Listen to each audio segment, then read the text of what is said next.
நம்மளோட தலைமுறையை காக்கிற 3 புண்ணியங்கள் எதெல்லாம்? இதை நம்ம ஒரு கதை மூலமாக பார்க்கலாம். ஒரு ராஜ்யத்தை ஒரு ராஜா ஆண்டுக்கிட்டு வராரு. அவருக்கு ஒரு மகள் இருக்கிறா. அவரோட மனைவி உயிரோட இல்லை. இவர் தான் மகளை தனியாக வளர்த்துட்டு வராரு. தன்னோட மகளுக்கு கல்வி, வீரம் எல்லாத்தையும் சொல்லி கொடுத்து வளர்க்குறாரு. மன்னர் ஒரு நாள் திடீர்னு தவறிடவே அடுத்த ஆட்சி பொறுப்பு யாருக்கு போகிறது அப்படின்ற விவாதம் வருது. அரசவையில் உள்ள மந்திரிகள் எல்லாருமே ராஜகுமாரி தான் ஆளணும் அப்படின்ட்டு ஆசைப்படுறாங்க. ஆனால் அரச குடும்பத்தில் உள்ள மிச்சம் எல்லாரும் ஒரு பெண் ராணி ஆகிறதா, அவளுக்கு கீழே நம்ம இருக்கிறதா அப்படின்ட்டு அவங்களுக்கு அது மனசில்லை. ஆனாலும் அரசவையில் எல்லாற்றையும் கணக்கெடுப்பு நடத்தி ராணி தான் அரசியாக்குறது அப்படின்ட்டு முடிவெடுக்கிறாங்க. அந்த நாட்டோட வழக்கப்படி பதவியேற்கிறதுக்கு முன்னால் ஒரு ஆற்றுல போய் குளிச்சுட்டு முன்னால் ஆட்சி பண்ணவங்கள்ட்ட ஆசீர்வாதம் வாங்குறது வழக்கம். ஆனால் அந்த ஆறு கடுமையான சுழல்கள் உருவாகிற ஒரு ஆறாக இருந்துச்சு.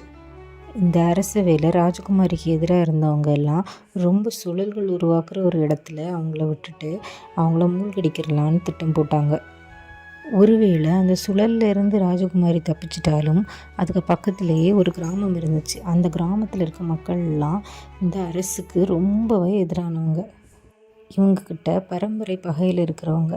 அவங்க ராணியை ராஜமுத்திரையோடு பார்த்தா கண்டிப்பாக கொன்றுவாங்க அப்படின்ட்டு திட்டம் தீட்டினாங்க.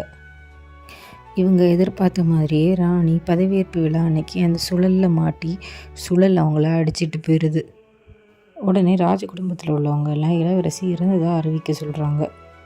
ஆனால் அரண்மனை ஜோதிடர் இறந்த உடல் கிடைக்காதனால இறந்ததாக அறிவிக்க முடியாது அப்படின்னு சொல்லிடுறாரு. அதனால் ஒரு வருஷம் காத்திருந்து அப்பையும் கிடைக்காட்டி இங்கே இருந்து யாரையாவது ராஜாவாக அறிவிக்கலாம் அப்படின்ட்டு முடிவு பண்ணுறாங்க. ஒரு வருடம் ஓடுது. ஆனாலும் இளவரசி திரும்ப வரல. உடனே ராஜ குடும்பத்தில் உள்ள ஒருத்தவங்களோட மகனை அடுத்த ராஜாவாக அறிவிக்கிறாங்க.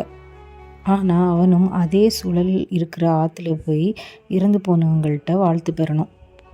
அவனை பார்த்து சுழல் அதிகமாக வராத பகுதியாக நிற்க வைக்கிறாங்க. ஆனாலும் ஒரு பெரிய சுழல் எங்கேருந்தோ வந்து இவனை அடிச்சிட்டு போயிடுது. அங்கேருந்து கொஞ்ச நேரத்திலே உள்ளே இருந்து பழைய இளவரசி எழுந்து வராங்க. உடனே அங்கே இருந்த எல்லாருக்குமே இவங்க எப்படி பொழைச்சாங்க, அப்படி பொழைச்சிருந்தாலும் இவ்வளோ நாள் ஏன் வரல அப்படின்றத கேள்வி எழுது. உடனே இளவரசி நடந்ததை கூற ஆரம்பிக்கிறாங்க. அன்னைக்கு சுழல் அடிச்சுட்டு போகிறப்ப இளவரசி ரொம்ப கை தேர்ந்து நீச்சல் அடிக்கிறவங்க அப்படின்றனால அவங்க ஓரளவு தாக்கு பிடிச்சிடுறாங்க. ஆனாலும் சுழல் அவங்கள மயங்கடிச்சு ஒரு கரையில் கொண்டு போய் சேர்க்குது. அந்த கிராமத்தில் உள்ளவங்க தான் அரச குடும்பம் மேலே ரொம்ப பகையாக இருக்கிறவங்க. அவங்க ராஜமுத்திரையோட இளவரசியை பார்த்த உடனே அவங்கள கொல்லணும்னு முடிவு பண்ணுறாங்க.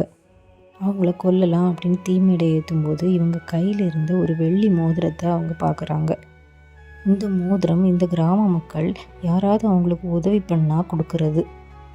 இந்த மோதிரம் எப்படி இந்த இளவரசி கைக்கு போச்சு அப்படின்ட்டு கிராம மக்கள் யோசிக்கிறாங்க. இளவரசிகிட்ட கேட்டு தெரிஞ்சுக்கலான்னு பார்த்தா 2 பேர் பேசுகிற மொழியும் 2 பேருக்கும் புரியல. உடனே இளவரசிக்கு கொஞ்ச காலம் கொடுக்குறாங்க. தங்கள் கூடயே இருந்துட்டு தங்கள் மொழியை கற்றுக்கிட்டு தன்னை இந்த மோதிரம் எப்படி வந்துச்சுன்னு அவங்கள்ட்ட சொல்லணும் அப்படின்ட்டு. இளவரசியும் கல்வி கேள்விகள்ல எல்லாம் ரொம்ப சிறந்தவங்க அப்படின்றதுனால அந்த மொழியை சீக்கிரமாகவே கற்றுக்கிட்டு இந்த மோதிரம் எப்படி வந்துச்சுன்னு அவங்களுக்கு புரிய வச்சாங்க. அதாவது அந்த அரண்மனையில் ராஜ குடும்பத்தில் உள்ள சில பேர் பழி போட்டு இந்த கிராமத்தில் உள்ள சில மக்கள் மாட்டிக்கிட்டு இருந்திருப்பாங்க. ஆனால் இந்த மக்கள் மேலே இருக்க நியாயத்தை புரிஞ்சுக்கிட்ட அந்த அரசர் தன்னோட குடும்பத்துக்கு தெரியாமலே இவங்கள விடுவிச்சு விட்டுருப்பார்.